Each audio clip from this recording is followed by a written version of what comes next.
They cheered when my daughter told me to leave her life, but they'll have to listen when I come back with the truth that will ruin their little kingdom. My name is Elijah Carter. I'm 70 years old, and I built a life brick by brick with hands that learned to stop shaking only when the work was done. I didn't expect the hardest blow I'd ever take to land in a ballroom with gold balloons and a DJ spinning throwback R&B. I thought it would be age or illness, maybe the slow fade of memory, not my own child's voice through a wireless mic. We were at a Buckhead hotel in Atlanta, the kind with marble floors that try to convince you belong there. It was my daughter's 35th birthday. Aaliyah, radiant in a sapphire dress that picked up the champagne light, and I was at a table near the wall, close enough to see, but far enough to be forgotten. I wore my best charcoal suit and a tie my son Marcus bought me. Thin stripes, quiet dignity, like the men he says I taught him to become. I kept my hands folded around a sweating water glass so nobody would notice the tremor that shows up when I sit still too long. Aaliyah took the stage grinning, cheeks high, lashes thick, the crowd roaring for her. "I got a few words," she said, and the room settled, phones lifting, screens hungry. She thanked her friends, her husband, the sponsors of this and that. Then she walked across the stage and pulled up the woman in the cream-colored suit, sitting front row, Dolores Whitaker, her husband's mother, a woman whose church hat could block the sun and whose smile never showed her teeth. "My real mother," Aaliyah said, hugging Dolores tight. "The only parent that matters." The crowd erupted like someone had popped the cork on a stadium-sized bottle. I watched her words land and bounce, watched people stand, clap, hoot, watched the cameras catch the hug from 3 angles. I felt my gut fall through the floor. It wasn't the first time she'd cut me with a pretty blade, but it was the first time she'd polished it under a chandelier. Aaliyah turned toward me. Her face didn't carry the bashfulness I used to know when she was little and asked for ice cream before dinner. It carried a familiar hardness, like she'd learned to set her jaw the way some men set a bone. "You can go now, Daddy," she said, not loud, but the mic caught it clean. "We're good here." The room went still, then loud, then still again, because the ugly part of a show always makes people remember they're human. A woman across the aisle looked down into her clutch. A man at the DJ booth coughed into his elbow, as if etiquette could disinfect the air. My hands would not listen to me. The glass wobbled against the white tablecloth. I stood up slow, so my knees wouldn't crack, with a sound everyone could hear. I had taken harder things. I had taken layoffs and funerals, and the day the doctor told us my wife's heart was a soft door for a hard storm. I had taken the year Aaliyah moved in with Dolores for mentorship, and came home with new vowels and new contempt.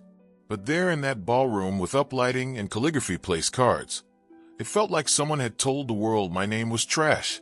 I picked up my coat, squeezed my phone in my pocket to make sure it was there, and set my hat just so on my head. I would have walked out quiet, a ghost sliding through moneyed air, except another chair scraped back. "Hold on," said Jasmine. Jasmine is my daughter-in-law, Marcus's wife. She's a nurse practitioner who can look at a man's face and tell if he's bleeding inside. She walked straight to the stage in a navy pantsuit and braids pulled neat, palms open like she was afraid if she clenched a fist the whole place would burst. Aaliyah tried to angle away from her like the stage belonged to bloodlines and sponsors. Jasmine didn't take the mic.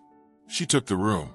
"Aaliyah," she said, voice shaking but present, "you can celebrate and still tell the truth." But that wasn't the truth. People shifted.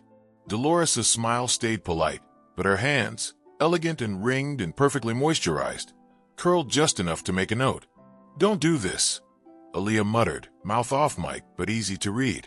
She reached for the mic stand like she was trying to change the subject by moving furniture.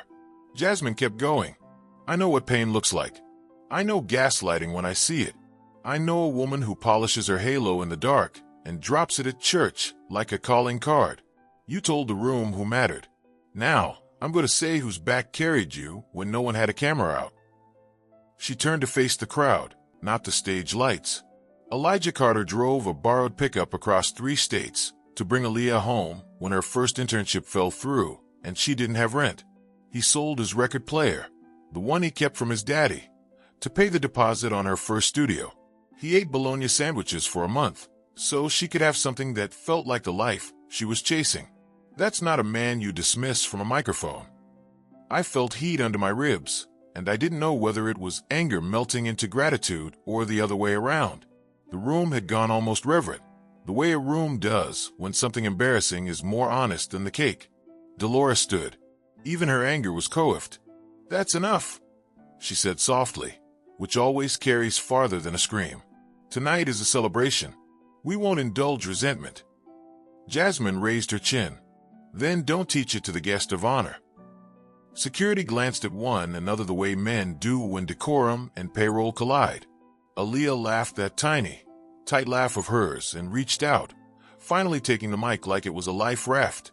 "Y'all, my sister-in-law is sentimental," she said. "It's adorable, but this is my night." She looked right at me, the way a judge looks at a defendant he's already decided on. "You can go." The second time, it didn't feel like a slice.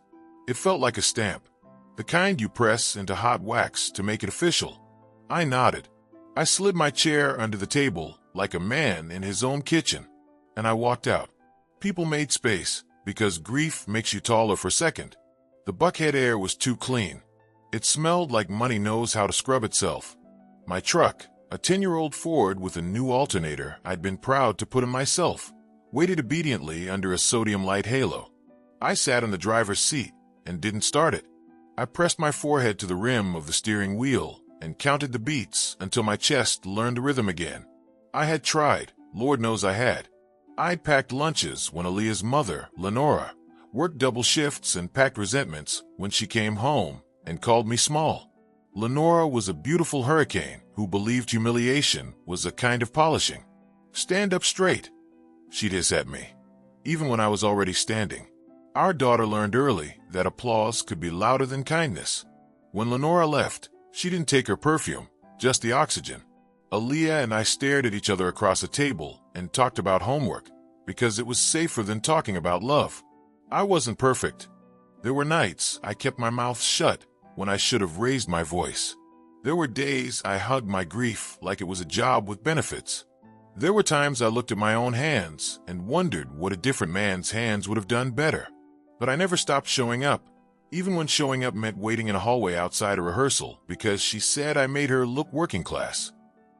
Years later, Dolores swooped in with manicures, invitations, a worldview as crisp as starched linen. Aaliyah drank it like sweet tea and started calling me Elijah in public. I told myself I could outlast a trend. Then the trend built her a stage. In the truck, I could hear the bass from the ballroom like a heart I didn't belong to. I made a decision, not loud, not vengeful, not even particularly noble, just final. I would not be erased. Not by a woman who wore kindness like pearls. Not by a daughter who'd learned to weaponize attention. Not by my own tiredness. I started the engine. The dashboard light threw gray across my hands, and I saw the lines of my father and his father there. The men who taught me to fix what could be fixed and leave what would not learn. I drove south, past the gleaming towers, past the strip of food trucks where the grease smells like Saturday, into my neighborhood where the porches know your name. When I parked in front of my house, the porch light was on because habit is a kind of love. I stepped inside, hung my hat on the hook that knows its weight, and stood in the quiet. On my dining table were the boxes I'd never touched after Lenora died. Manila folders with her tight cursive, bank statements, old agreements from when Whitaker Development helped us refinance the house after my layoff. I had signed where Lenora told me to sign, because trust looks a lot like surrender when you're tired. Jasmine's voice echoed in me. I know gaslighting when I see it. I pulled the first folder toward me. The paper smelled like dust and choices. I set my phone to record, not because I planned to send anything to anyone tonight, but because I wanted a witness, even if it was only a black screen listening. I sharpened a pencil. I squared the stack. I wasn't going to beg for a microphone. I was going to gather my own. I was going to map who had profited while calling me small. I was going to chart the line from Lenora's sharp tongue to Dolores's soft traps to the moment my daughter told me I could go. Then I would decide how to make them hear me. Not with noise, with facts, with the one thing that outlives a performance, the record. I sat. I opened the first page. And for the first time in a long time, I didn't feel old. I felt necessary. I didn't sleep that night, but my mind kept a steady pace, like a man walking a long road with good shoes. Paper after paper, I traced the thin veins of ink that tied my life to other people's appetites. Lenora's handwriting moved across margins, like she was trying to keep score. Dates, signatures, assistance agreements. I found a note clipped to a refinance packet from 12 years back. Elijah, this will keep us afloat, El. The lender of record wasn't a bank. It was Whitaker Development's private arm, a slick name stamped over a P.O. box and a promise. The numbers were elegant lies. Teaser rate, balloon payment, penalties wrapped in bows. I saw the clause that had felt harmless when we were desperate. If we missed a payment during the balloon window, Whitaker could claim a lien not just on the house, but on any associated assets derived from the estate of Lenora Carter. Estate. The word sat proud on the page, like we were old money instead of two people trying to outrun a layoff and a hospital bill. I made a stack labeled house, another marked business ties, and a third that simply said Aaliyah. In that stack, I found a contract from 9 years ago when Aaliyah's first startup party planning venture got a friendship infusion from a Whitaker subsidiary. Dolores's signature was nowhere, of course. Instead, a junior cousin with a clean name served as the front. On the last page, in a neat box tucked beneath the legalese, was an indemnity line. Guarantor, Aaliyah Lenora Carter, witnessed by L. Carter. Not me, Lenora. My late wife had underwritten our daughter's future with collateral she did not own alone. I set the paper down like it was a live wire. I could hear Jasmine's voice again. I know gaslighting when I see it. Here it was, in stationery. A pattern dressed as Providence. By sunrise, I had a simple plan and a thermos of church-drawn coffee. At 8 sharp, I called the only attorney I trust, a man who still wears a tie to his porch, Mr. Harold Brooks. We worked together at the transit yard back when my knees didn't argue with stairs. Harold retired early, went to law school at 48, and now keeps an office above a barbershop where truth is cheaper than a lineup. I was wondering when you'd ring me, Harold said, voice warm as a good coat. Jasmine left me a voicemail late last night. Said you got papers, neat eyes. I paused. She call you? Son, your daughter-in-law is the kind of person who makes the call nobody else wants to. Bring what you got. We'll sift. Before I left, I did something I hadn't in years. I opened the cedar box on my dresser, where I keep the things men don't tell other men they're keeping. Aaliyah's third-grade drawing. Me as a stick figure in a blue tie. Her in a green dress. Both of us under a sun that looked like a fried egg. I slipped it into my inside pocket. Not because I wanted to be sentimental. Because I wanted to remember the true thing I was fighting for under the noise. The right naming of love. Harold's office smelled like barbicide and history. The barber downstairs, Mr. Leon, lifted his chin at me. The unspoken gospel of black men passing on a weekday. Up there, he said. He waiting. I climbed. Harold met me in the doorway in a burgundy sweater vest that had seen church and courtrooms. He sat me at a table scarred by other folks' battles and listened without hurrying me. I laid out the folders, the contracts, the phrases that sounded like help until you held them to the light. He read, humming under his breath when a sentence pleased his suspicion. Okay, he said finally, tapping the refinance agreement. Here's your spine. That balloon clause is predatory. If Whitaker's private arm did enough of these up and down Fulton County, there's a pattern. Patterns can be prosecuted, but more than that, they can be published. This indemnity on Aaliyah's little company. It's bait. They keep her needing them. Keeps Dolores wholly in the narrative. He flipped to a page with a witness line. Lenora's name is the hinge. You didn't sign here. That's good and bad. Good, because you can claim ignorance. Bad, because they'll say you benefited and therefore consented. But we're not chasing a courtroom right now. We're chasing leverage. Leverage, I repeated, and the word sat right in my mouth. Harold smiled without joy. You're not going to scream on a microphone. You're going to show them a mirror they can't put down.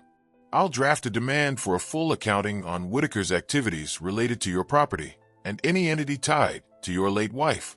We'll attach a list of people CC'd who make them itchy. Regulators, a reporter at the Journal, a church deacon with a radio show, and a mean memory. We won't send it yet. We'll carry it like thunder. He slid a yellow pad toward me. But first, we need receipts that aren't just paper. Anyone besides you know how those deals came to be. Some men talk about a still, small voice. Mine was more like a knock. Geneva, I said, Lenora's older cousin, kept the books for Dolores's charity for a spell. Smart as a whip and twice as quick to pop when she's mad. She left them after differences. I put quotes around the word because I could hear Geneva saying it with both eyebrows. Call her, Harold said. If she'll talk, we got more than documents. We got story. I stepped into the hallway and dialed. Geneva answered on the third ring like she'd been expecting trouble. Baby, you only call at this hour if somebody died or about to wish they had. Cousin, I said, and my voice softened the way it does with people who knew you before your armor. I need to ask you what you remember about Whitaker's help when Lenora and I were drowning, and about the way Dolores's money moves. Geneva didn't hesitate. Come by the store, she said. Geneva runs a flower shop that doubles as an intelligence center. Bring a notebook and an appetite. I got beignet and a list. By noon, I was perched on a stool in a room that smelled like lilies and sugar. Geneva poured coffee like a bartender pours forgiveness. She's a small woman with big glasses and a bigger opinion, and she loves me enough to tell me the truth unraveled. Dolores likes to sponsor, she began, dusting powdered sugar from her fingers. But every donation ties a bow around somebody's neck. They don't feel it till they stand up and the ribbon cinches. Her charity moved money to her son's ventures, disguised as program fees. Yuri Finance. Same model. They set y'all up to fail into their arms. I told Lenora as much. You know your wife. She didn't like being told, even by family. She signed as witness, I said quietly. Geneva's face cracked. Oh, Elijah. Compassion, not pity. She believed she could eat the wolf and train it to purr. Dolores never eats alone. Geneva walked to the back and returned with a file box. I made copies of things on my last day, she said. Kept them in case the Lord wanted a record. Board minutes. Look here. Approvals for strategic assistance partnerships with Whitaker Solutions LLC. That LLC is Dolores's nephew with a suit on. See the dates? Line one up with your refinance. Line another with Aaliyah's infusion. They like to braid deeds so nobody can pull one strand. We spread the papers across a work table, usually reserved for funeral sprays. I saw the pattern Harold promised me I'd see. It wasn't elegant now. It was vulgar. I took photos, made scans with the app Jasmine installed on my phone, and slid Geneva's box back to her like it was the Ark of the Covenant. She pressed my hand. You get to tell your story now, she said. Just don't sing when a confession will do. On my way out, I called Jasmine. When she answered, I could hear monitors beeping behind her, the soft shuffle of hospital shoes. I can talk for 2 minutes, she said. I got paper, I told her. Not just mine. Geneva's. Harold is cooking a letter that will make Dolores check under her bed. I want you to know, because you stood up in a room where I couldn't find my legs. She was quiet for a beat. I stood because you taught Marcus how to be a man who doesn't look away, she said. You taught me how to love him by how you love your people. Whatever you need, I'm here. But Elijah, this can get messy in ways that splash. I ain't wearing my Sunday suit, I said. She laughed once, the sound of a woman who finds relief in gallows humor. Keep your records off the cloud till Harold says otherwise, she added. And don't meet anyone alone if they ask questions that sound like concern. By late afternoon, I had a binder, not a box full of grief. A binder, a story organized into exhibits, refinance, charity braid, startup infusion, board minutes, names spelled the way they like to see them in print. I slid the third-grade drawing into the clear front sleeve, where a company logo would go if I had won. It reminded me that a little girl once believed the sun shined for us. I didn't plan to storm a stage. I planned to walk through a door with my hat on and speak with the even tone of a man who brought the receipt and the pen. I texted Harold, "Tomorrow 10 a.m., we finalize the draft." He replied with a thumbs up and a line. "This is chess. You're the quiet bishop. You see the diagonal nobody expects." That evening, I made dinner, red beans and rice, cornbread in the cast iron, the kind of meal that tells your body you haven't forgotten how to care for it. I ate at the table where I'd sorted my life and watched the porch light blink on. I wasn't vibrating with rage anymore. I was settled, the way earth settles after a rain, heavier, clearer, ready. Before bed, I picked up my phone and stared at Aaliyah's contact. The photo was from a year ago, her head tilted just so, a professional glow that cost more than groceries. I didn't call, not because I wanted to punish her, but because the next time we spoke, I wanted to be done with the era of pleading. I wanted to bring her truth like bread, plain, nourishing, undeniable. I turned off the light. The house ticked and breathed. Somewhere, music rose from a car at the corner, a bass line like a heartbeat. I lay back and let the binder rest on the chair by the door, ready for morning, ready for Harold, ready for the day after performance, when the stagehands roll up the backdrop and everyone sees the scaffolding. I wasn't going to beg a crowd to love me. I was going to remind the world what my name is and how it sounds when spoken without apology. The next morning, Atlanta felt hungover from its own heat. Even the sky looked tired, gray with a tint of brown like coffee gone cold. I woke before the sun, sat on the edge of my bed, and waited for my bones to remember how to move. There's a certain kind of ache that doesn't hurt anymore. It just reports for duty. The binder sat on the chair by the door, neat as a sermon. I'd labeled each tab like Harold told me. Property, charity links, Aaliyah Ventures, witness statements. And right behind those, tucked like a hymn book, was Aaliyah's old drawing of us under the fried egg sun. It reminded me why this war mattered, not for revenge, but for the correction of history. At 10 on the dot, I parked outside Harold's office above Leon's barbershop. The city was waking up in waves, delivery trucks, kids with backpacks, horns from people late to jobs that wouldn't love them back. Leon was sweeping the steps. "Morning, Mr. Carter," he called, like I hadn't just shaken the pillars of my own house the night before. "Morning, Leon. You ever notice how peace looks suspicious after a storm?" He grinned. "Only to the ones who started it, sir." Inside, Harold had already spread my binder across his desk like we were about to conduct an autopsy. His tie was crooked, his coffee steaming, his expression equal parts pride and worry. "You ready to swing this hammer, Elijah?" "I didn't bring it just to polish it," I said. He slid a single-page draft across the desk. "Here's the letter. It's not a lawsuit yet. It's a demand for accounting under fair lending laws. We list the names, the dates, the entities, and we make sure to CC enough people that the Whitakers know they've been seen. I want to scare them without giving them reason to call the cops or the bank. Once they feel the walls shift, they'll reach out." I read the first lines out loud. "To whom it may concern, this letter serves as a formal inquiry and notice of intent to seek disclosure regarding irregularities in property and loan agreements entered into between Elijah Carter and Whitaker Development Affiliates between 2010 and 2015. It was dry, almost polite, but the kind of polite that makes powerful people sweat. Harold continued, "Now, I've filed the copies in a sealed envelope with my notary. If anything happens to you, don't look like that, Elijah. I'm old, but I'm still cautious. The records release automatically to the Journal's investigative desk and to the State Finance Bureau. That's insurance, not drama." I nodded. "And if they come knocking before the release?" Then we smile, invite them in, and remind them that daylight is a disinfectant. He slid over another folder. "That's the copy you keep. Don't carry it everywhere. Hide it where memory lives, but thieves don't look." I smiled faintly. My father used to keep cash behind the picture of Dr. King in our living room. Said no man would disrespect the dream enough to search it. Harold chuckled.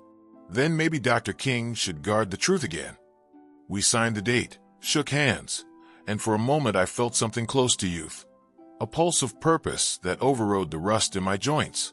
Before leaving, I asked, You think Aaliyah will see this as war? He looked at me over his glasses.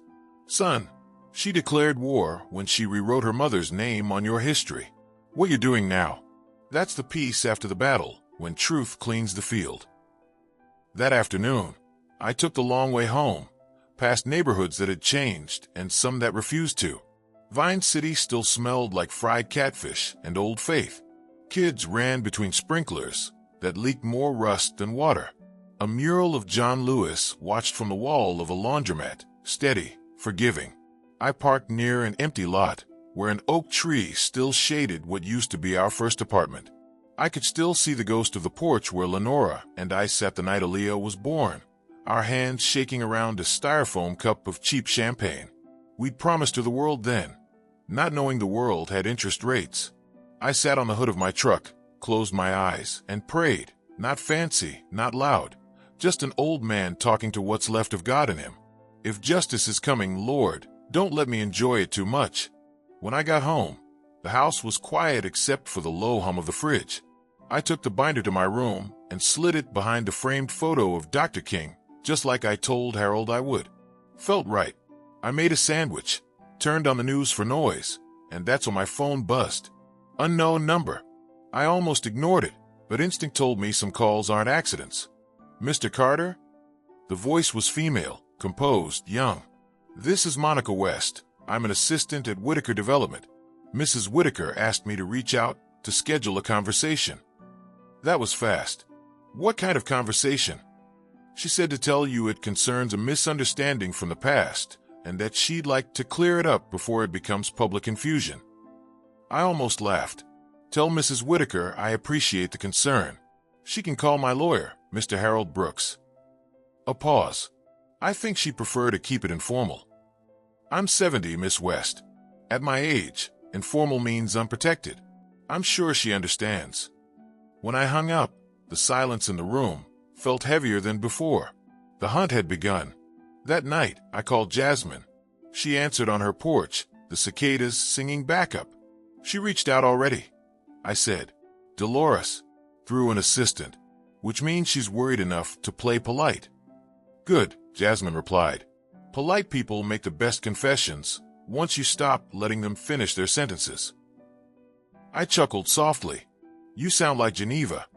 Geneva's the blueprint, she said. You sure you want to see this through, Elijah? There's no going back once the curtain drops. I've lived most of my life backstage, I told her. It's time somebody saw me under the lights. She went quiet for a long moment. Then, if anything happens, if they try to twist this, I'll testify. Marcus will too. You're not alone in this. That word alone, it always hits different when someone says it in a way that makes it false. The next morning, I was back in my chair with a cup of coffee when my front door rattled with a knock that had manners. Through the window, I saw a black sedan with tinted glass. I opened the door, just enough to let the sunlight fall across my face. Mr. Carter? It was a man in a gray suit, mid-40s, skin smooth from privilege. My name's David Monroe. I represent Whitaker Development. Mrs. Whitaker sends her regards. I got those yesterday, I said. He smiled the way people do when they think they've already won. I'll be brief. We're aware of your inquiries, and while we respect your right to review past documents, I'm here to advise that these matters are long settled. Any attempt to circulate them publicly could be construed as defamation. I leaned against the doorframe. Defamation needs a lie, Mr. Monroe. I'm working with facts. Facts can be misinterpreted, he said softly. So can threats. For a heartbeat, we just stared at each other. He broke first, nodding. If you reconsider, our door is open. When he left, I could feel my pulse on my fingertips. Fear isn't weakness. It's a reminder to stand correctly. I sat down at the kitchen table, wrote the date, and logged everything he said. Paper beats talk every time. That evening, Geneva called. They sent a man by my shop, she said, low and steady. Asked if I had any old records from my time with charity. I told him my memory's the only record I keep. He smiled too much. You all right? I asked. I'm fine. I told Leon to sit outside tomorrow. Read his paper where they can see him. That's neighborhood law enforcement." We both laughed, but beneath it, there was something steel-like, an understanding. The Whitakers weren't just rich, they were scared. Scared people with money are unpredictable. Before hanging up, Geneva said, "Elijah, remember what your daddy told us back when the marches got rough? Never shout if you can write it down. Words fade, but ink sticks. Keep writing." And I did. That night I filled 3 pages describing every look, every pause, every tremor in that lawyer's voice. I was no longer the man my daughter dismissed with a microphone. I was the witness, the scribe, the quiet bishop sliding across the board while the kings still thought they were safe. I didn't need applause. I just needed daylight. The next few days felt like a long inhale that refused to exhale. Every sound in my house seemed amplified, the fridge humming like a warning, the clock ticking like an impatient heartbeat. I was careful with everything I did, as if sudden movements could call trouble faster.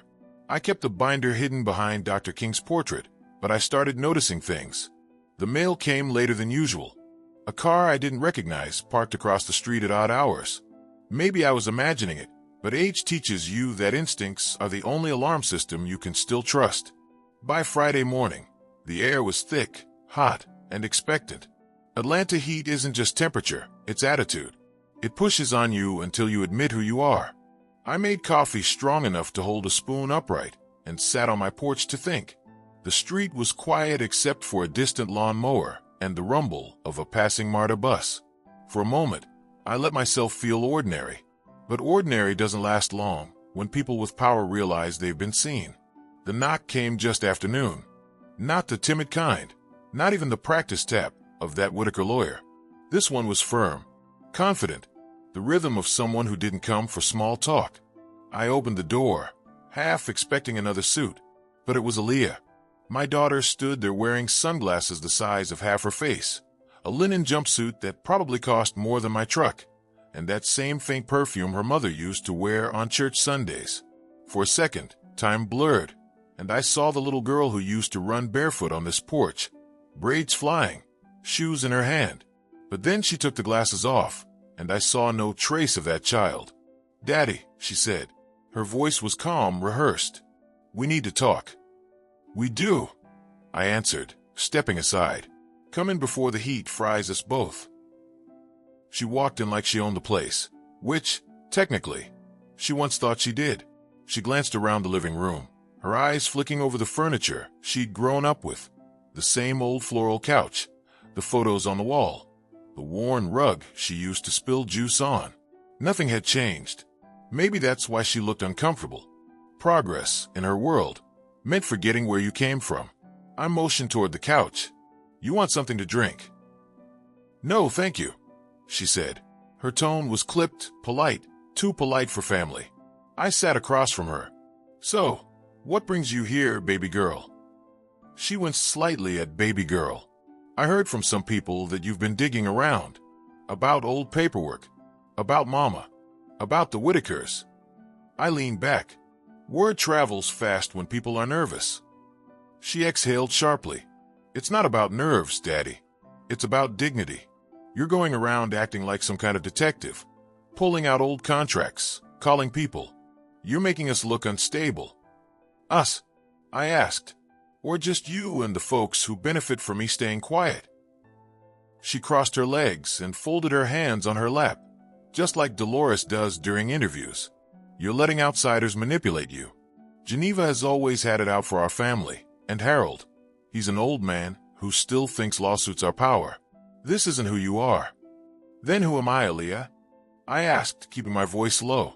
"Because you sure seemed confident enough to tell a room full of people I wasn't worth keeping."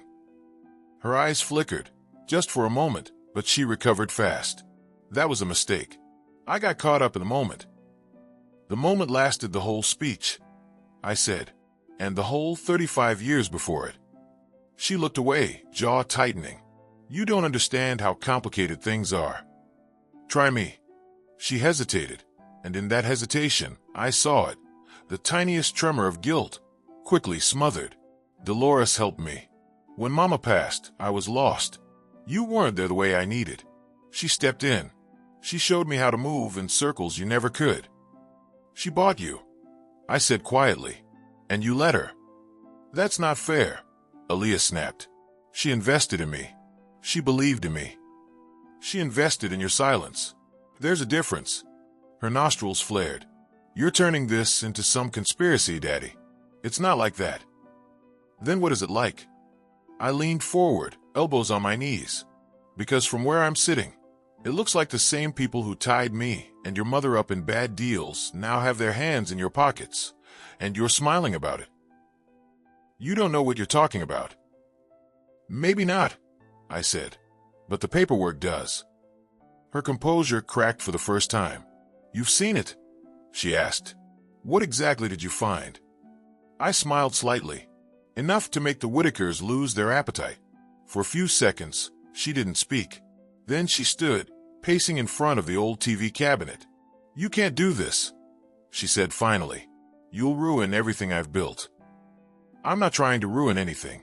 I'm trying to reveal what's already rotten. Don't you see? She said, turning toward me, her voice rising. If this goes public, it's not just about them, it's about me. My career, my reputation, my marriage. You'll destroy me. I'm not the one who destroyed us, I said softly. You did that the night you told me to leave. Her mouth opened, but no sound came out. For the first time, I saw the child again. Not the polished woman, not the influencer with sponsors, but the daughter who used to run to me when thunder scared her. The silence between us felt heavy, like the pause before a confession. But the words never came. Instead, she reached into her bag and pulled out an envelope. Dolores asked me to give you this. I didn't take it. What is it? An offer, she said. She wants to make this right. Financially. To help you retire peacefully. Retire? I almost laughed. I didn't know the truth was a job.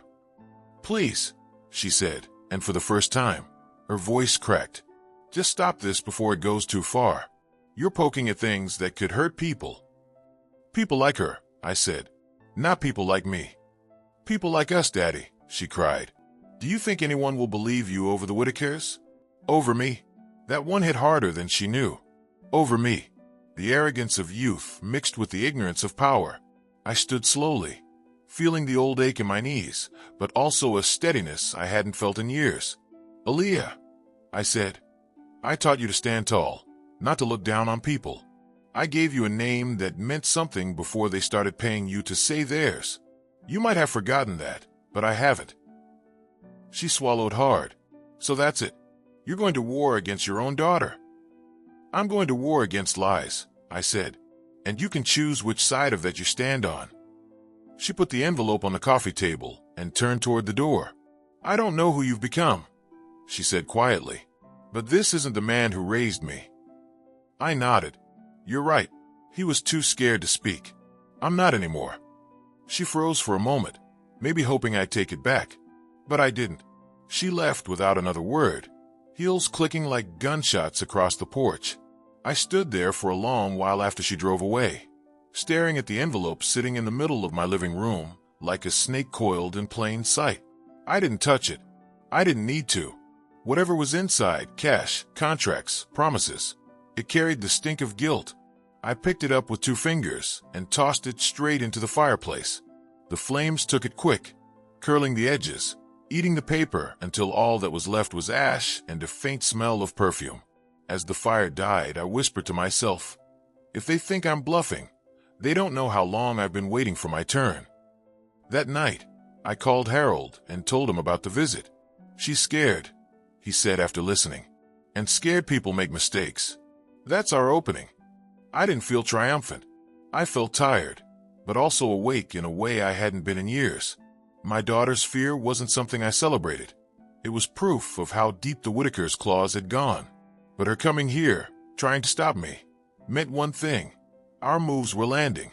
I sat back down on the porch, the night air cool against my skin, and looked out at the street, where the same strange car still idled under the corner light. This time, I didn't flinch. I just watched it until it drove away. The next phase, I knew, wouldn't happen in courtrooms or kitchens. It would happen in the open, under the lights they used to blind me. And for once in my life, I was ready to look straight into them. The night after Aaliyah's visit, the house smelled faintly of smoke from the envelope I'd burned. I'd opened the windows to clear it out, but it lingered anyway. Like guilt never really leaves, just changes its perfume. The street outside was quiet, except for the occasional whistle of a train somewhere far away. I sat in my old recliner with a notebook in my lap, trying to make sense of what came next. It wasn't victory I felt, it was weight. Heavy, stubborn, like the kind of load you carry up church steps when you've promised to leave it at the altar, but know you'll pick it up again on your way out. Harold called early the next morning. "I've been thinking," he said, skipping any greeting. "Dolores is moving fast. Sending her daughter was her soft play. The next one won't be polite. You need protection, not police, the kind that doesn't file reports. Community eyes." "You talking about Leon and the barbershop crew?" I asked, half smiling. He chuckled. "Exactly. The same men who built half this city's truth, with their gossip. Get them on your side, Elijah. Let them see what you're up against. If the neighborhood knows, Dolores can't move quiet." He was right. The Whitakers thrived on silence, the kind of hush money can buy. I'd spent too many years feeding that silence with my own compliance. It was time to make noise, the kind that echoes in small places until it reaches the big ones. By mid-morning, I was sitting in Leon's chair, the hum of clippers mixing with the low gospel playing from a radio that had seen better days. The barbershop was alive as always. Young men arguing about the Falcons, old men telling stories nobody could verify, and Leon running the place like a general in a kingdom of mirrors. "Y'all listen up," Leon said, pausing his clippers as he caught my reflection. "Mr. Carter here's got something real to say." The room went quiet the way only respect can make it quiet. I told them everything, not the dramatic version, just the truth. How the Whitakers had buried claws in our lives through loans and deceit, how my daughter had fallen under their charm, and how now, after decades, the receipts were finally in my hands. When I finished, a young man in the corner shook his head. "Man, that's crazy. These people been eating off us for years. They make us sign deals we can't pronounce, then call it opportunity." An older voice, Clarence, a retired postman, spoke up. "That family's been doing dirt since back when I delivered to their fancy street. You ever notice how their donations always come with cameras, but their contracts come with silence?" Leon nodded. "Elijah, you know what this means? You've got something bigger than payback. You've got a story that could wake people up." I thought about that. A story don't mean much without a place to tell it. That's when Leon grinned. "You ever met Big Mike? He runs that local radio show, WAZN. Talk of the South. Broadcast straight from his garage, but half of Fulton County listens. You give him your truth, and it'll spread faster than gossip." It sounded reckless. It also sounded right. That afternoon, Leon drove me to Mike's place, a small brick house with a big satellite dish and a front yard full of folding chairs. Mike was a mountain of a man with a voice made for commandments. He greeted me with a handshake that felt like a pact. "Leon says you got a truth that's too heavy to keep in a file," Mike said, motioning me toward a seat. "I got proof that Whitaker Development's been bleeding black families for years through crooked contracts," I told him. "And I got names, documents, and history to back it." Mike leaned back, stroking his beard. "You sure you ready for the kind of light that burns?" "I've been living in the dark too long," I said. That was enough for him. "We'll do a segment Sunday night. No names till you say so. Just a warning shot. Let folks know someone's peeling the paint off the city's favorite mask." When I left, I felt the first gust of purpose I'd had in decades. The kind that fills a man's lungs even when his bones protest. But the Whitakers moved faster than faith. That evening, as the sun began to fall behind the oaks, I saw a silver SUV stop outside my house. Two men stepped out, one in a suit too sharp for summer, the other in jeans, but with the kind of posture that screamed security. They didn't walk to my door. They just stood across the street, pretending to check their phones. Watching. Waiting. I went inside, locked the door, and called Harold. "They're here," I said. "Don't panic," he replied calmly. "That's intimidation. Legal enough to scare, illegal enough to prove their fear. Note the time, the car, the license plate if you can. We'll log it. I peeked through the blinds. You think they'll try anything? They won't, Harold said. Not yet. You're a public figure now, Elijah, whether you like it or not. Once that radio segment airs, any harm that comes your way becomes their headline. Keep the lights on. Let them see you're not hiding. I did as he said. I turned on every light in the house, even the porch one that buzzed from old wiring. The SUV stayed parked for another hour before driving off. But the message was clear. They were nervous. And when powerful people get nervous, the city trembles a little. Sunday came fast. Mike's radio garage buzzed with energy. His wife brought a sweet tea while his son adjusted the mic levels. We're live in 5, Mike said, flashing a thumbs up. When the red light blinked on, my throat tightened. For years, I'd been a man who avoided microphones, who let others narrate my silence. Now I was about to weaponize it. Tonight, Mike's voice boomed through the speakers. We're talking about justice, quiet, patient justice that's been waiting its turn. I got with me Mr. Elijah Carter, a man with something to say about power, property, and the cost of pretending not to see. He gestured for me to speak. My name's Elijah Carter, I began. I'm 70 years old, born and raised in the city. I worked 40 years fixing trains that never ran on time. I raised 2 kids, buried 1 wife, and paid every bill that came with my name on it. But there's another name that's been eating off mine for years, Whitaker Development. They call it business. I call it theft with paperwork. I told my story, not shouting, not dramatizing, just laying out the facts. The room was silent except for the whir of the fan. I mentioned the contracts, the balloon clauses, the charity connections. I never said Dolores's name outright, but anyone in Atlanta with half an ear knew who I meant. By the time the segment ended, Mike's phone line was blinking nonstop. People calling in to say they'd signed similar deals, lost their homes, or recognized the pattern I described. I saw it in real time. How truth multiplies once it escapes the whisper. After the show, Mike clasped my shoulder. You just kicked a hornet's nest, old man. Be ready. I've been ready, I said. But nothing could have prepared me for what happened next. When I got home, the porch light I'd left burning was shattered. Glass glimmered like salt on the steps. On my front door, someone had taped a single sheet of paper. No words, just a photo of me from that night at the radio show, printed from somewhere online. And across it, a red X. It wasn't fear I felt, it was fury. Because now they'd made it personal. I called Harold again, voice steady. They're done being polite, I told him. He sighed. Then we stopped being quiet. Tomorrow we take the next step. Which is, we go public with the documents. I hung up, my heart beating a rhythm that felt like the prelude to something bigger. I stood on my porch, glass crunching under my boots, and stared at the streetlight flickering above. They wanted me scared, but all they'd done was remind me that truth, once awakened, doesn't go back to sleep. Tomorrow, I would no longer be the quiet bishop.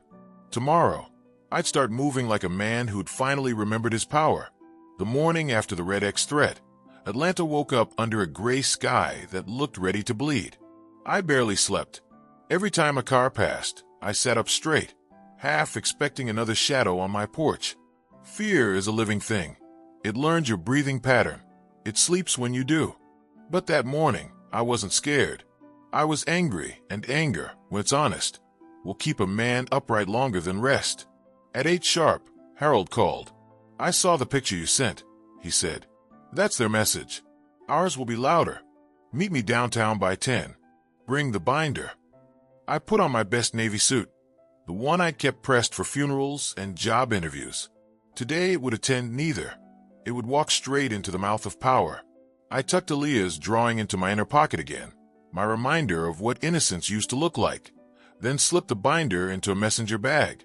Before leaving, I took one last look at my house, whispered a quick prayer that the walls would still be standing when I returned, and locked the door behind me. The drive downtown was slow, the kind of traffic that makes you think too much. I passed the neighborhoods where Dolores's so-called development projects had sprouted. Modern condos sitting like thrones in the middle of forgotten streets. I remembered the faces of the people who used to live there. Mrs. Rhodes, who sold sweet potato pies from her window. The Winstons, who held barbecue block parties that could outsing a choir. All gone now. Progress, they called it. Colonization with better lighting, I called it. Harold was waiting outside a glass building that mirrored the clouds. He looked tired but determined. "You ready to shake the hive?" he asked. "I already kicked it," I said. "Might as well finish the job." We rode the elevator to the 12th floor, where the Atlanta Journal kept its local affairs department. Inside, the air smelled like coffee, printer ink, and deadlines. A young reporter named Carmen Ellis met us, mid-30s, sharp eyes, hair twisted into a bun that said she had no patience for nonsense. She greeted Harold with respect and me with curiosity. "Mr. Carter," she said, shaking my hand. "Harold told me you have something the city should see." I nodded and set the binder on her desk. Everything's in there. The refinance scam, the shell charities, the payoffs dressed as donations. The Whitakers have been feeding on us for decades. I'm done letting them eat quiet. Carmen opened the binder carefully, like it was sacred. She flipped through the first section, her brow furrowing deeper with every page. "Where did you get these?" "From my house. From their old accountant. From the graveyard of things they thought we'd never read." She looked up, eyes sharp now. "You understand what happens once this goes public. They'll deny it. They'll smear you. They'll call you bitter, unstable, maybe even senile." "I've been called worse," I said. "At least this time, they'll spell my name right." Carmen smiled slightly. "Fair enough. I'll need to verify some of this, cross-reference with county records. But Mr. Carter, if half of what's in here checks out, it's explosive." "Then light the fuse," Harold said quietly. She nodded, sliding the binder into a secure cabinet. "Give me 48 hours. We'll fact-check, and if it's solid, we go to print. But you should prepare for fallout." "Fallout's just truth finding its landing spot," I said. When we left the building, Harold exhaled like he'd been holding his breath for years. "Well, Elijah, there's no turning back now." "There wasn't after that radio show," I said. "This is just part 2. That evening, I stopped by Jasmine and Marcus's house. I needed to see a friendly face, to remind myself that family didn't always mean betrayal. Marcus opened the door, tall and calm like his mother used to be before the years hardened her edges. "Hey, Pops," he said, pulling me into a hug that lasted longer than either of us expected. "We heard about the broadcast. Jasmine told me everything. She tell you about the SUV? The photo?" He nodded, his jaw tightening. "Yeah, we got cameras on your porch now. I installed them myself this morning. You're not alone in this." Inside, Jasmine was setting dinner. Fried catfish, collard greens, and cornbread. The smell felt like home. She smiled when she saw me. "You look tired, but I know that look. You're about to do something irreversible." I chuckled. Guess it runs in the family. Over dinner, we talked about the Whitakers, about Aaliyah, about the fine line between justice and vengeance. Jasmine listened like a surgeon, every word precise, her eyes scanning for wounds you didn't know were open. "Dolores won't go down easy," she said. "She's got her hooks in people that matter. Judges, councilmen, pastors. The moment Carmen's story drops, she'll spin it as an attack on a philanthropic woman of faith." "I don't care what mask she wears," I said. "I just want people to see the face underneath." Marcus reached across the table, resting a hand on mine. "You're doing something brave, Pops. But promise me you'll be careful. No more late nights alone. If something feels off, call me. We're not burying another parent." I promised, even though I knew some wars you had to fight alone. After dinner, Jasmine handed me a small flash drive. "Backup of the documents," she said, "just in case someone decides to lose the binder. It's encrypted and stored in a cloud account under my name." I looked at her with gratitude and something like awe. "You were meant to be in this family," I said. She smiled softly. "I married into it for love, but I stay for loyalty." 2 days later, the storm broke. At exactly 6:30 in the morning, the Atlanta Journal posted the story online. Whitaker Development accused of exploiting black homeowners through predatory loans. My name was in the first paragraph. So was Lenora's. The article laid out the contracts, the charity funneling, the manipulated deals, all in clean, unforgiving print. There was no poetry to it, no drama, just facts that screamed louder than gossip. By noon, local news vans were parked outside my house. Reporters shouted questions through the gate. Neighbors watched from their porches like they were witnessing a public execution or a coronation. They couldn't decide which. One of the questions cut through the noise. Mr. Carter, your daughter, Aaliyah Carter Whitaker, has denied all allegations and called this a smear campaign driven by bitterness. Do you have a response? I looked straight into the nearest camera. Yes, I said. Bitterness doesn't forge signatures. Bitterness doesn't open shell companies. And bitterness sure doesn't deposit money into offshore accounts. The reporters went quiet, pens hovering. Then the shouting started again.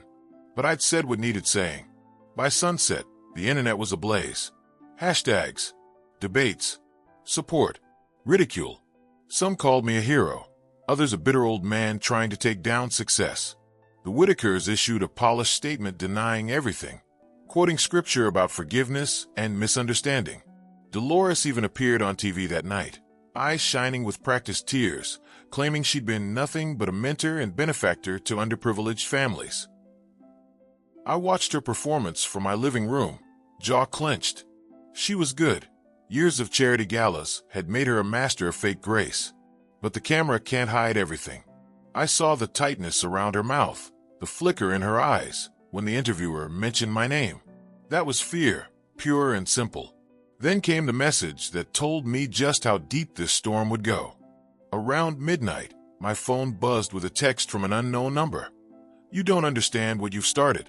Stop before you lose more than your pride. I read it twice, then smiled grimly. They still thought threats worked on me. They hadn't learned yet that fear was a luxury I'd already spent. I sat at my desk, turned on the lamp, and opened my notebook to a clean page. At the top, I wrote the date in a single line. The truth has gone public. Now the reckoning begins. Outside, thunder cracked across the city like applause from the heavens. And for the first time in a long time, I felt something close to peace. Not because the fight was over, but because it had finally started on my terms. By the time the sun rose the next morning, Atlanta had turned into a battlefield of headlines. My phone wouldn't stop buzzing. Calls from old co-workers, pastors, reporters, even strangers who said they were praying for me. Others sent messages laced with venom, defending the Whitakers like they were royalty. I didn't answer any of them. I just sat at my kitchen table, a cup of cold coffee in one hand and the newspaper spread before me like an autopsy. Carmen's article had exploded beyond what any of us imagined. It wasn't just about real estate anymore. It had become a story about race, class, and legacy. People were arguing about it on the radio, in barbershops, on church steps. Some saw it as an act of justice, others as betrayal. But one thing was certain. Silence was no longer possible. At 9 o'clock sharp, Harold arrived with a look that said he hadn't slept. "You need to turn on Channel 5, he said, walking in without knocking. I grabbed the remote, and there she was, Dolores Whitaker, sitting on a cream sofa in her mansion, pearls around her neck and a Bible open on her lap. The reporter across from her looked nervous, like he'd been told to handle her with care. "Mrs. Whitaker," he said, "the accusations against your company are serious: fraud, exploitation, and misuse of charitable funds. What do you say to those who claim you've profited from the displacement of black families?" Dolores smiled with the kind of grace that could fool God himself. "I say I have always acted out of love and faith. My mission has been to uplift communities, not harm them. These lies are heartbreaking, especially when they come from people I once helped." The camera zoomed in, and I saw it, her eyes narrowing ever so slightly when she said, "People I once helped." That wasn't disappointment. That was warning. Then came the part that made Harold curse under his breath. The reporter continued, "Your daughter-in-law's father, Mr. Elijah Carter, is at the center of these claims. Do you have a personal response to him?" Dolores put a hand on her chest and let out a rehearsed sigh.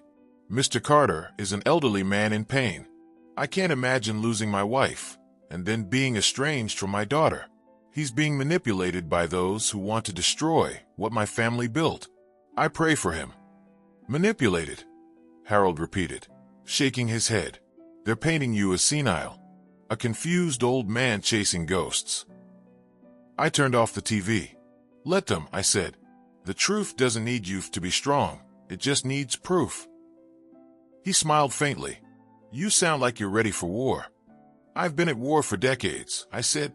"I just didn't have the right weapon before." By noon, the city was buzzing like a hornet's nest. Protesters gathered outside the Whitaker headquarters downtown, some holding signs demanding accountability, others shouting for my arrest. News helicopters hovered above like vultures, waiting for a carcass to drop. Carmen called to update me. "They've filed an injunction," she said. "Whitaker Development wants us to retract the story. They're claiming defamation." "And what do you say?" She laughed softly. "I say we have the receipts. The Public Records Department just confirmed 2 of the shell companies you mentioned. They're linked directly to Dolores' son through dummy accounts." I smiled. "Then we hold the line." But holding the line doesn't mean standing still. I knew Dolores wouldn't go down without dragging someone else into the mud, and that someone would be Aaliyah. At 3 that afternoon, I received a voicemail from her. I almost didn't listen, but something in my gut told me to. Her voice was shaky, thinner than I remembered. "Daddy, I don't know what's happening. The reporters won't leave us alone. They're saying things about the company, about Mama Whitaker. I don't know what to believe anymore. Please call me back." I listened to it twice, my chest tightening with something between anger and sorrow. The child in her voice reminded me of the little girl who used to hide behind my legs during thunderstorms. But the adult in her tone, the one shaped by privilege and pride, still made me wary. That evening, I called her back. She answered on the first ring. "Daddy, I got your message." She took a shaky breath. "Everything's falling apart. Reporters outside our gate, investors pulling out, Dolores barely speaking to me. What did you do?" "I told the truth," I said. "And the truth doesn't fall apart. It reveals what's already broken." "Don't do that," she snapped. "Don't turn this into one of your lessons. You've destroyed my life." "I didn't destroy it, Aaliyah. I just stopped protecting the lie that built it." There was silence, heavy and trembling. Then she said something I didn't expect. "I saw the documents. I know they're real. But you don't understand. Dolores controls everything. If she goes down, we all do. My husband's business, our house, our reputation." "Reputation?" I cut in. "You'd rather keep your name clean than your soul." "You think this is simple," she said bitterly. "You think righteousness pays bills." "No," I said softly. "But guilt sure as hell collects interest." She didn't respond. I heard her breathing, sharp and uneven, then the faint sound of her whispering something before hanging up. Later that night, Harold and I met again, this time at a diner off Peachtree. The kind of place that hadn't changed since the 70s, red booths, sticky floors, and coffee that tasted like burnt hope. "She'll come after you directly now," Harold said between sips. "Not through the press, through politics. I've already heard whispers that the city council's preparing an investigation, not into her, but into you." "For what?" "For unauthorized possession of confidential documents." He rolled his eyes. "They'll try to frame you as a thief who broke privacy laws." I leaned back, laughing softly. "They really are desperate." "Desperation makes monsters inventive," he said. "You have to be ready." "I am," I said. "And I've got something she doesn't. A conscience that doesn't need a lawyer." Harold chuckled, but his eyes stayed serious. "Just be careful, Eli. These people play dirty, and they've got more to lose than pride." We talked late into the night, planning our next steps. Carmen would publish a follow-up confirming the financial links, and we'd release additional evidence through Mike's radio show. The goal wasn't just to expose Dolores. It was to make sure the story couldn't be buried again. When I finally got home, the house was quiet. I sat at my desk, flipping through my old photo albums. One picture caught my eye. Aaliyah at 12 years old, holding a science fair ribbon, smiling like the world was still fair. I touched the photo gently. "I didn't want to fight you," I whispered, "but you left me no choice." Then I noticed something strange, a shadow flickering across my window. I turned the lamp off and moved closer. A car sat parked under the streetlight again, but this time, it wasn't the silver SUV. It was black, tinted, and idling. A chill ran through me, but I didn't move. I just stood there watching until the car slowly drove away. I picked up the phone and called Harold. "They're back," I said quietly. "Then it means we're winning," he replied. As I hung up, I realized something profound. Every threat, every slander, every attempt to silence me, they were all proof that the truth was working. And no matter what came next, I wouldn't back down. Because now, it wasn't just about clearing my name or exposing theirs. It was about legacy, the kind that couldn't be stolen, rewritten, or bought. The reckoning had begun, and for the first time in decades, I was exactly where I needed to be, right in the storm center, unshaken. By the third day after the article, the city no longer just talked about the Whitakers. It pulsed with their scandal. Their faces filled every screen. Their statements echoed across social media, and their empire, once untouchable, was bleeding from every side. I watched the coverage with the detached calm of a man who'd already buried his fear. But beneath that calm, a storm brewed inside me. Not because of Dolores or her army of lawyers, but because of Aaliyah. I couldn't shake the sound of her voice from that phone call, the crack of doubt, the tremor of someone watching the foundation of her world crumble. Part of me wanted to protect her, to remind her that I was still her father. The other part knew I couldn't save her from the fire she helped build. That morning, as I sat on my porch, a black SUV rolled up again, but this time, it stopped in front of my gate instead of across the street. Two men stepped out, wearing dark suits and expressions that said they weren't here for conversation. I didn't move. One of them, a tall man with a scar along his jaw, approached the gate. "Mr. Carter?" he called, voice polite but cold. "Depends who's asking," I said, not standing up. He held up a folded piece of paper. "You've been served." He pushed it through the bars, nodded once, and returned to the car. They left as quietly as they'd come, tires crunching on gravel. I unfolded the paper. It was an official notice, a cease and desist, filed by Whitaker Development, accusing me of defamation, trespassing on private financial records, and emotional distress caused to Mrs. Dolores Whitaker and her family. Emotional distress. The words made me laugh. I'd lived half a lifetime with my dignity under her boot, and now she was the one distressed. I called Harold. "They finally did it," I said. "Filed the suit." "Good," he replied. "That means we're drawing blood. Or they're getting desperate." "Both. Don't worry, Eli. This won't hold. We've got the paper trail." Still, the lawsuit meant one thing. The next battle wouldn't just be fought in headlines. It would be in a courtroom. And courtrooms are where the truth often gets strangled by procedure. That night, I couldn't sleep. I sat in my study, surrounded by stacks of documents, letters, and memories, pieces of a life that had been weaponized against me. Around midnight, there was another knock at the door. It wasn't sharp like the lawyer's knock. It was hesitant, familiar. I opened the door and froze.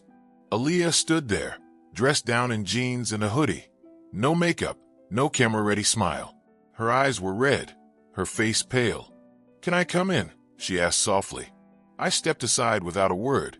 She walked in like someone entering a church after years of sin, looking around at the photos, the furniture, the ghosts. "This place hasn't changed," she murmured. "Some things aren't meant to," I said. "Sit down." She sat on the edge of the couch, hands clasped tight. "I read the lawsuit," she said. "Dolores filed it without telling me. She said it was to protect the family's integrity." I raised an eyebrow. Did she use that word, integrity? She smiled weakly. "Yeah, I know. It sounds hollow now." "She's scared," I said. "Scared people do stupid things." Aaliyah looked down, her voice trembling. "Daddy, I didn't know. About the accounts, the fake charities. I swear, I thought we were helping people. When I joined the foundation, I believed in what she was doing." I studied her face. For the first time in years, I didn't see arrogance. I saw confusion, fear, humanity. I believe you, I said quietly, but believing you doesn't erase what's been done. She nodded, tears welling. Dolores says you're trying to destroy me, but I keep thinking, maybe you're trying to save me. I didn't answer right away. I walked to the window, looking out at the empty street. Aaliyah, I'm not fighting you. I'm fighting what turned you against me. If you've finally seen that monster for what it is, then we're on the same side. She stood up, her voice shaking. You don't understand what she's capable of. Dolores, she's not just powerful, Daddy. She's dangerous. The night after your radio show, she told me something I can't forget. I turned. What did she say? Aaliyah hesitated. She said, men like your father think they can change a story, but they forget I own the paper it's written on. Her words hung in the air like smoke. Then we'll take her pen, I said. Aaliyah's tears fell freely now. She's unraveling. I've seen her talk to lawyers in whispers, burn documents. She's paying people off. Daddy, if this goes to court, she'll destroy everyone who stands in her way. Then maybe it's time someone stood taller than her reach. She shook her head. You don't get it. She doesn't just ruin reputations. She ruins lives. She'll dig until she finds something, anything, to twist against you. I smiled faintly. Let her dig. She'll only find dirt she buried herself. Aaliyah covered her face with her hands, sobbing. I never wanted it to be like this. I just wanted you to be proud of me. I sat beside her, the old ache of fatherhood rising again. I've always been proud of you, even when you lost your way. You're still my daughter, but pride can't erase truth. She leaned against me for the first time in years. I felt her tremble like she used to when thunder scared her. I wanted to hold her there forever, to freeze that small redemption before the world shattered it again. After a few minutes, she pulled back, wiping her eyes. What are you going to do now? Go to court, I said, and make sure the world sees what the Whitakers have been hiding. She hesitated. Then I'll testify. I looked at her sharply. What? I know things, Daddy. I've seen the transfers, the meetings, the fake contracts. I kept quiet because I thought it was how things worked. But not anymore. I'll tell the truth. I reached for her hand. You understand what that means, don't you? You'll lose everything. Your marriage, your money, your status. I already lost what mattered, she said. You. The words hit me harder than any courtroom blow could. We talked until dawn. By the time she left, the horizon was streaked with light, and for the first time in decades, I felt hope. Not naive hope, but the kind that grows from ashes. As her car disappeared down the street, I whispered, You found your way back, baby girl. Now let's finish what we started. Later that day, Harold called with an update. Carmen's digging deeper. She found a trail that links Dolores' charity to political kickbacks. If Aaliyah's really willing to testify, we can blow this wide open. She is, I said, but it'll cost her. Truth always does, Harold said quietly, but it also pays back in peace. That night, I sat outside again, the city quiet except for the low hum of cicadas. For years, I'd thought justice was something written in books or preached on Sundays. Now I knew better. It was something you built, brick by brick, with pain and patience. Dolores thought she owned the story, but what she didn't understand was this. Once truth takes root, no amount of power can unwrite it. I took a deep breath, looked up at the stars, and said out loud to the darkness, The paper might be hers, but the ink is mine. And with that, I knew. The final act was coming. The courthouse smelled like bleach, paper, and nerves. I'd been there before in my younger days, once as a witness for a friend, once to settle a property dispute after Lenora passed. But this time it was different. This time I was the story. Harold walked beside me through the marble hallway, carrying a briefcase full of truth. Our evidence, the documents, the bank statements, the old contracts. My hands were steady, but my heart carried a weight no folder could contain. Reporters were already waiting outside the courtroom doors. Cameras flashed, microphones hovered like insects. I kept my head high, walking past them like a man who had already decided he would not bow again to anyone. Inside, the room was cold and clinical. Dolores sat at the plaintiff's table, surrounded by a small army of lawyers, her posture perfect, her pearl necklace gleaming under the fluorescent light. Aaliyah sat behind her, eyes fixed on the floor. Seeing her there tore something inside me, but I also saw strength in her shoulders, a quiet defiance that told me she hadn't changed her mind. When Dolores's eyes met mine across the aisle, she smiled, the kind of smile that belongs to predators and politicians. But I didn't flinch. I'd already seen her power naked. Now she was just flesh and fear dressed in pearls. The judge entered, the murmurs stopped, and the trial began. Whitaker Development versus Elijah Carter. The clerk announced. Allegations, defamation, unlawful possession of confidential documents, and deliberate damage to the plaintiff's reputation. I almost laughed at that last one. Damage to her reputation? That woman's reputation was a costume stitched together with lies. Dolores's lead attorney, a man named Philip Cross, started strong. He spoke with the charm of someone used to twisting words into weapons. "Ladies and gentlemen," he said, turning to the courtroom, "this case is not about business. It's about betrayal. My client, Mrs. Whitaker, has spent her life building opportunities for underprivileged families. Mr. Carter, however, has chosen to smear her name with baseless accusations, forged documents, and conspiracy theories. We are here to defend integrity against envy." Integrity against envy. The irony was thick enough to choke on. Then it was Harold's turn. He didn't shout. He didn't perform. He just stood and let the truth breathe. "Your Honor, my client isn't a man of envy. He's a man of memory. And memory, unlike money, doesn't lie. We will show you records, verifiable, notarized, dated, that prove the Whitaker empire was built not on generosity, but on manipulation and greed. This is not vengeance. This is accountability." He gestured to me. "Mr. Carter has lived long enough to know the difference between a gift and a shackle, and the Whitakers made sure that every gift they gave came with a chain attached." The judge nodded. The jury, a mix of men and women of all ages, watched us closely. I could tell by their eyes that some already recognized the truth. They just needed permission to believe it.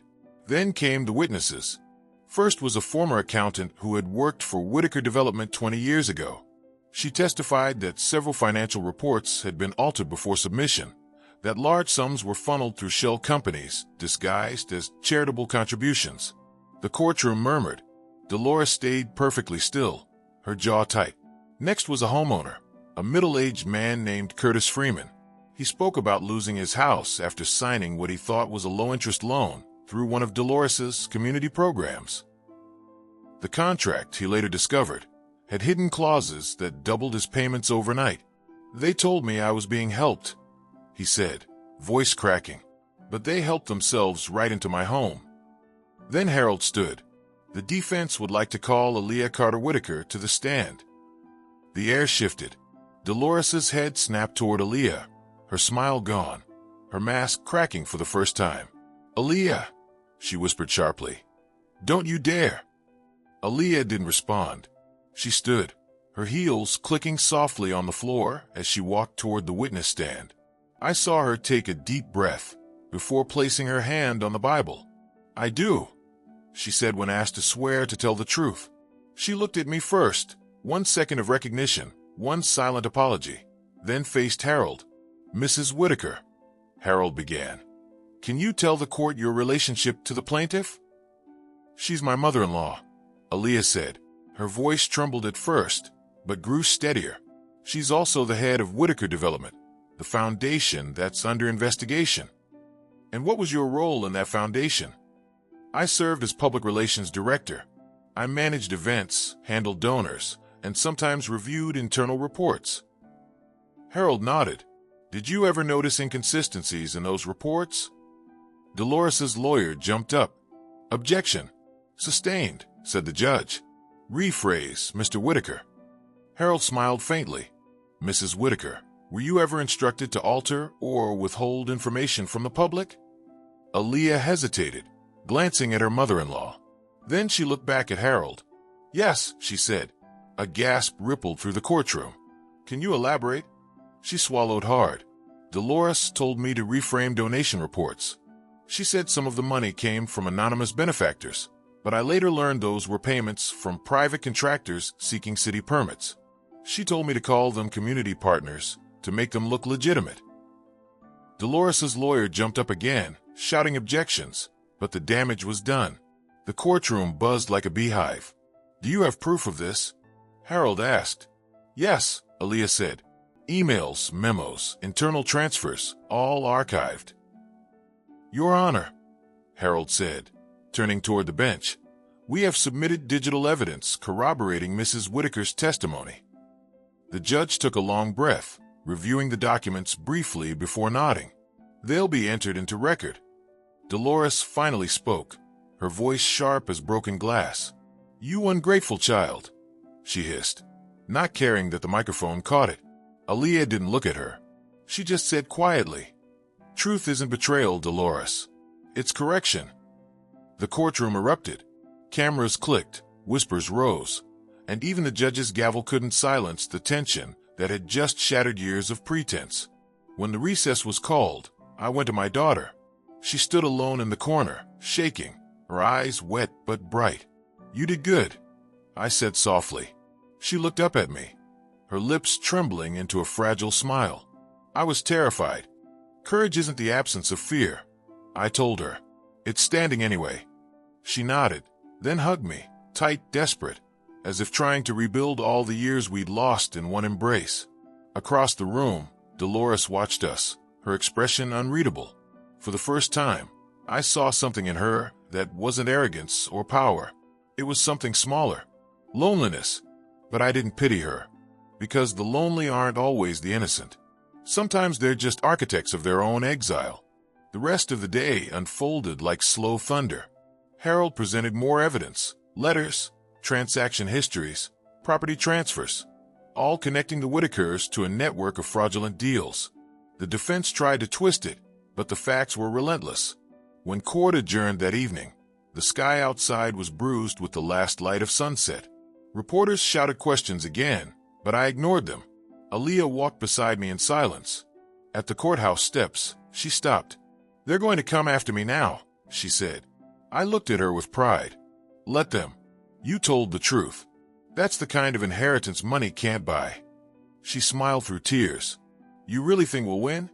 I glanced back at the courthouse, at the tower of glass and marble glowing against the darkening sky.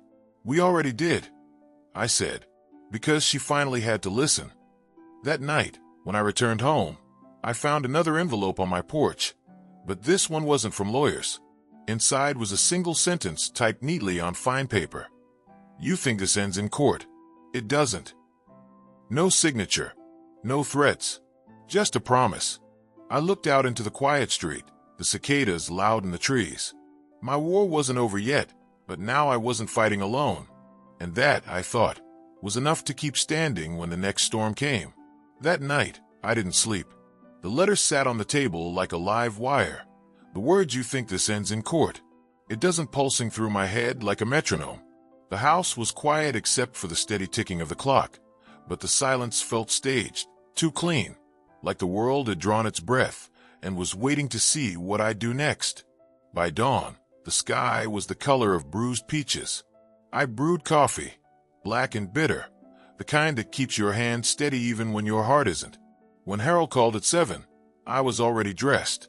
"You see the morning news?" he asked, voice sharp. "No," I said.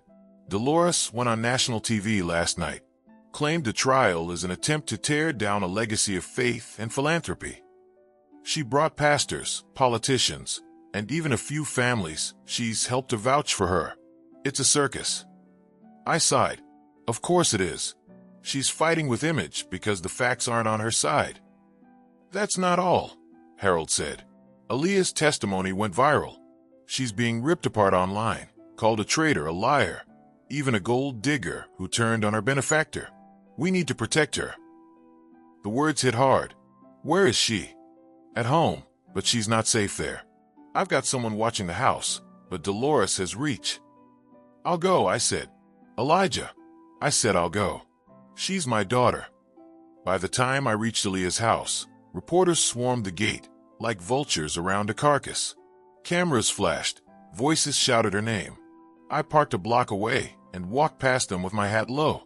When I knocked on her door, it opened just a crack, then wider, revealing Aaliyah with puffy eyes and a tremor in her hands. "Daddy," she whispered. She looked smaller than I'd ever seen her.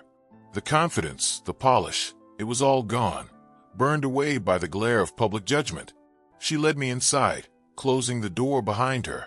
The house was spotless but hollow, the kind of home built for display, not for living. "They're everywhere," she said. "I can't even check my phone without seeing threats." I looked around. "You shouldn't be alone." "I didn't know who else to call," she admitted. "Marcus offered to come, but I told him not to. He's got kids to protect." I walked to the window and peeked out. 2 black sedans parked across the street, same model as before. Watching, waiting. "They're not just reporters," I said. "I know." She exhaled shakily. "Dolores called me this morning." I turned. "What did she say?" Aaliyah swallowed hard. "She said she forgives me. Then she told me forgiveness isn't freedom, that I'll still pay for what I've done." "Did she threaten you?" "She doesn't need to. I know how she works. She ruins people quietly." I put a hand on her shoulder. "You're safe for now. I won't let anything happen to you." Her voice broke. Why did it have to come to this? Why couldn't the truth just fix things? I met her eyes. Because the truth doesn't fix, it reveals. What you do after that decides whether you heal or break. We sat in silence for a long moment. Outside, the noise from the reporters grew louder, a dull roar of speculation and scandal. Then my phone buzzed. It was Harold again. "Elijah, are you home?" "No, I'm at Aaliyah's." "Get her out of there. Now." "Why?" "They found something in Discovery, emails, recordings. Dolores's team knows she perjured herself yesterday. They're cornered. When powerful people panic, they reach for fire. You need to leave." I didn't ask how he knew. I just grabbed Aaliyah's hand. "We're going." "Where?" she asked. "Somewhere her money doesn't own." We slipped out through the back door, cutting through neighboring yards until we reached my truck. I drove through side streets, avoiding the main roads. Every mirror was a confession of paranoia. I checked them so often I nearly ran a red light. We stopped at Geneva's flower shop on the south side. The bell above the door jingled softly as we entered. Geneva looked up from a bouquet she was arranging, her sharp eyes softening when she saw us. "Lord have mercy," she said. "I saw the news. Come in quick." We sat in the back room, surrounded by the smell of lilies and earth. Geneva poured sweet tea and listened as I explained. When I finished, she nodded slowly. "You've cracked her shell," she said. "Dolores been hiding in plain sight too long. Now the sun's touching her skin, and she don't like the burn." "I'm worried what she'll do next," I said. "Worry don't change the outcome," Geneva replied. "Preparation does. You got copies of everything." "Harold's got the originals," I said. "Carmen's holding the rest." "Good," she said. "Then she can't bury the truth, no matter what she tries." Aaliyah spoke quietly. "Do you think they'll believe us?" Geneva smiled faintly. "Baby, they already do. They're just waiting to see if you survive long enough for belief to matter." Her words were a strange comfort. We stayed there for hours, waiting for Harold's call. Outside, rain began to fall, hard, insistent, like the city itself was trying to wash off its sins. Around 6, the call came. "She's breaking," Harold said, his voice low but fierce. "Dolores's lawyers just offered a settlement, confidential, with gag orders for everyone involved. She's terrified of jail time." I felt Aaliyah stiffen beside me. "What did you say?" I asked. I told them no. The story doesn't end in silence. For a long moment, the only sound was rain hitting the windows. "She'll retaliate," I said finally. "She already has," Harold replied grimly. "The DA's office just got an anonymous tip accusing you of falsifying documents. They're trying to buy time." "Let them," I said. "The truth's bigger than their games now." After I hung up, Aaliyah looked at me, eyes wide. "Daddy, what if they try to arrest you?" Then they'll have to read my statement on live television, I said. And that's one sermon this city won't forget. Geneva chuckled softly. You always did have a preacher's timing. That night, we stayed at her shop. Geneva locked the doors, turned off the lights, and let us sleep in the storage room, surrounded by flowers. The air smelled like redemption and soil, things that bloom only after something's buried. I lay awake for a long time, listening to Aaliyah's steady breathing. My thoughts drifted to Lenora, wondering what she'd think of all this. Would she call me foolish for stirring old ghosts, or proud for finally facing them? Before dawn, I stepped outside.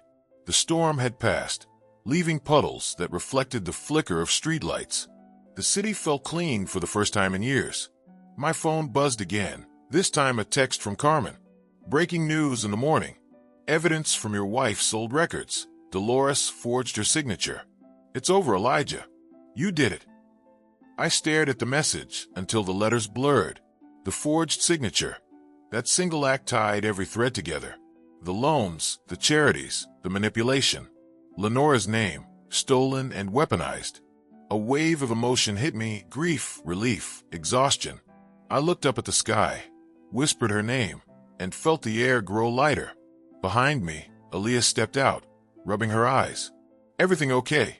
I turned, tears I didn't bother to hide on my cheeks. Yeah, baby.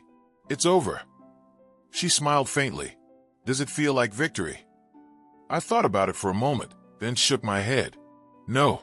It feels like peace trying to find its way home. She came and stood beside me, and we watched the first rays of sunlight cut through the clouds. For the first time in years, I didn't feel like a man waiting for something to happen. I felt like a man who'd already lived through the worst and survived to see morning. But deep down, I knew this wasn't the end, not yet. Justice might have found her footing, but the truth still needed witnesses. And until every name was spoken, every signature unmasked, my work wasn't done. I took Aaliyah's hand and squeezed it gently.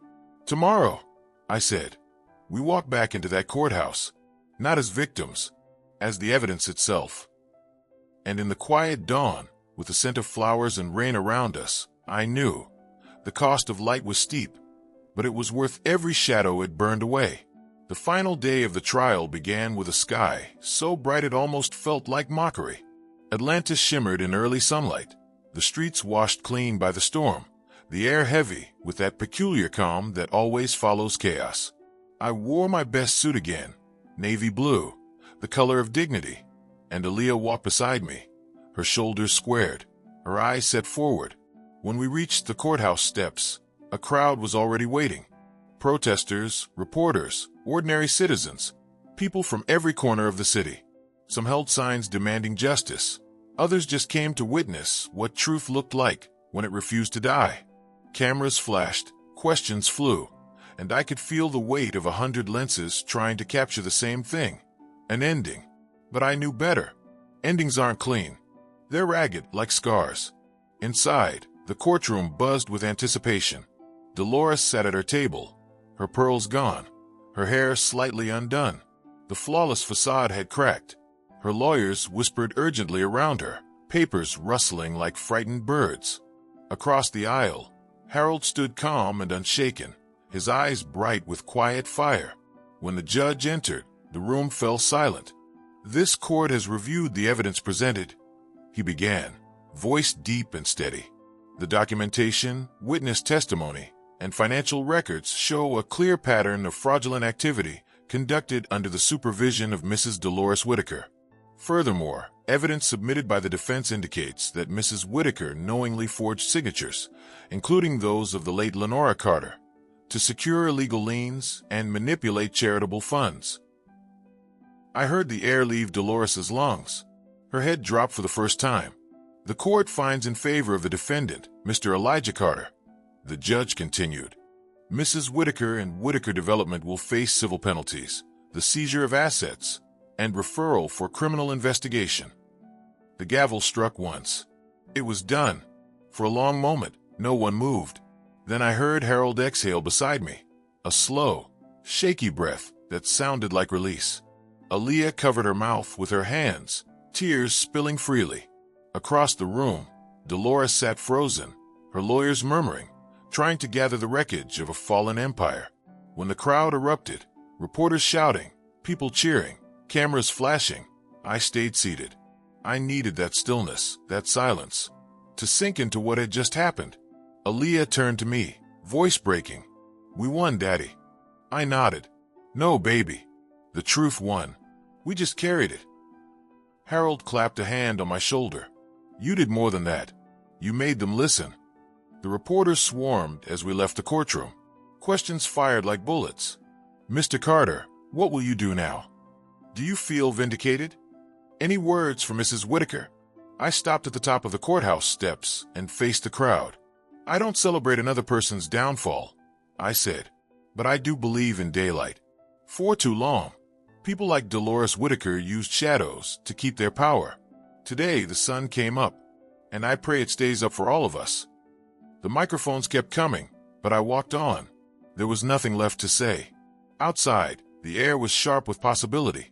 Aaliyah slipped her hand into mine, the same hand that once clung to me as a child crossing busy streets. Now she held it not out of fear, but strength. "Are you angry at her?" she asked as we reached the car. I thought about it. "No," I said. "Anger's heavy. I'm too old to carry it any farther." We drove in silence, the city passing by like a memory unspooling. Murals, old churches, abandoned lots. I saw faces in every corner. People who'd lost their homes, people who'd been told they didn't belong, people who kept singing anyway. When we reached my house, I noticed the porch light was still broken, shards of glass glinting in the dirt. I left them there. Some reminders don't need cleaning up. Inside, the air felt different, lighter. I poured 2 cups of coffee, mine black, hers with cream, and we sat at the kitchen table like we used to when she was little, back when her biggest worry was a scraped knee or a missed curfew. "What happens now?" she asked quietly. "Now?" I smiled. "Now we rebuild. Slowly. Honestly. You go back to living. I go back to remembering." She looked at me with that same tilt of the head Lenora used to have when she was about to argue. "You don't get to fade into retirement again. People are listening to you now. You have something to say." I chuckled.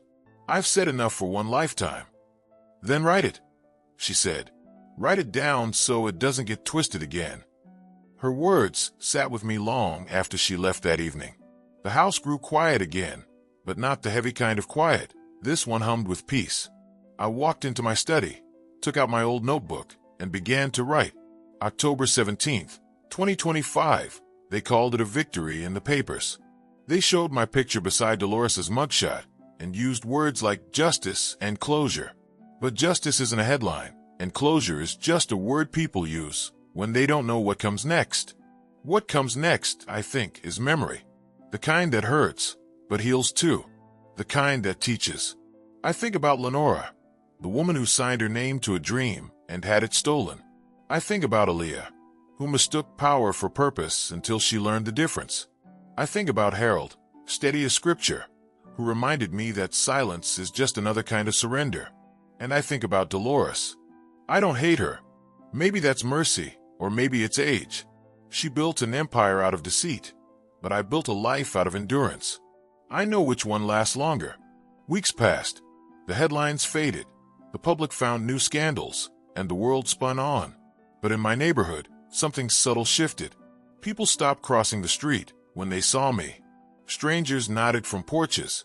Some left notes on my gate. "Thank you for speaking. You made us believe again." One afternoon, Geneva came by with a box of pastries and that knowing smirk of hers.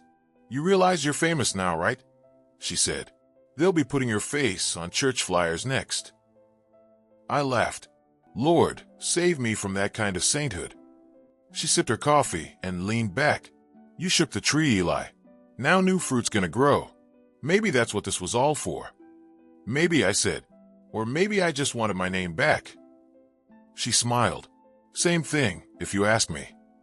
That night, I sat on the porch under a sky clear as forgiveness. The street was quiet. No cars watching, no threats lingering. Just crickets and the smell of jasmine from Geneva's shop drifting down the block. I thought about how small victories can feel compared to the size of the pain that made them necessary. But they matter all the same. Every truth told is another stone pulled from the walls that keep us divided. I took the old photo from my pocket, the one Aaliyah drew when she was 8. Me, her, and Lenora under that fried egg sun. The edges were worn, but the colors hadn't faded. I smiled. "We made it, sweetheart," I whispered. "We finally made it." Then, for the first time in months, I turned off the porch light and let the darkness be what it was, just night, not a threat. As I sat there, the air thick with the hum of life moving on, I realized something simple but absolute. Truth doesn't end. It lives. It shifts. It waits for the next person brave enough to speak it again. And as long as it keeps finding new voices, it never really dies. So I leaned back, let the quiet hold me, and closed my eyes. Morning, I knew, would come. Bright and ordinary, the way miracles always do when no one's looking.